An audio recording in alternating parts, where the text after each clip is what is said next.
Welcome to the Rim Break Rodeo. We hope this video helps. In this video, I will show how to make salsa in a Ninja blender.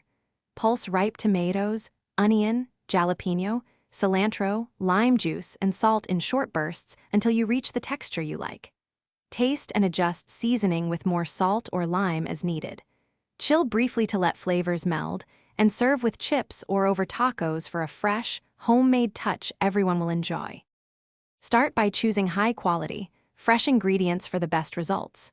If you prefer smoky salsa, roast tomatoes or peppers first and let them cool slightly.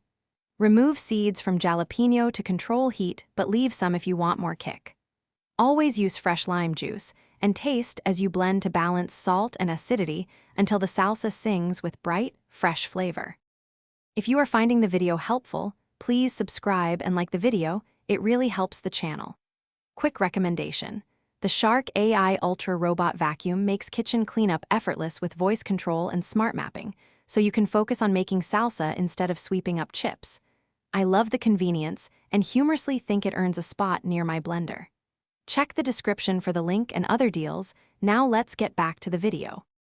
Use the Ninja blender on pulse settings and work in short bursts to protect texture and keep the salsa from becoming soup. Stop to scrape down the sides and check consistency often, aiming for a chunky or smooth finish based on preference.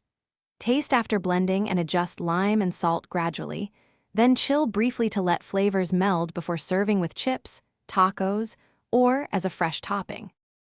Thanks for watching. Consider subscribing if we helped you.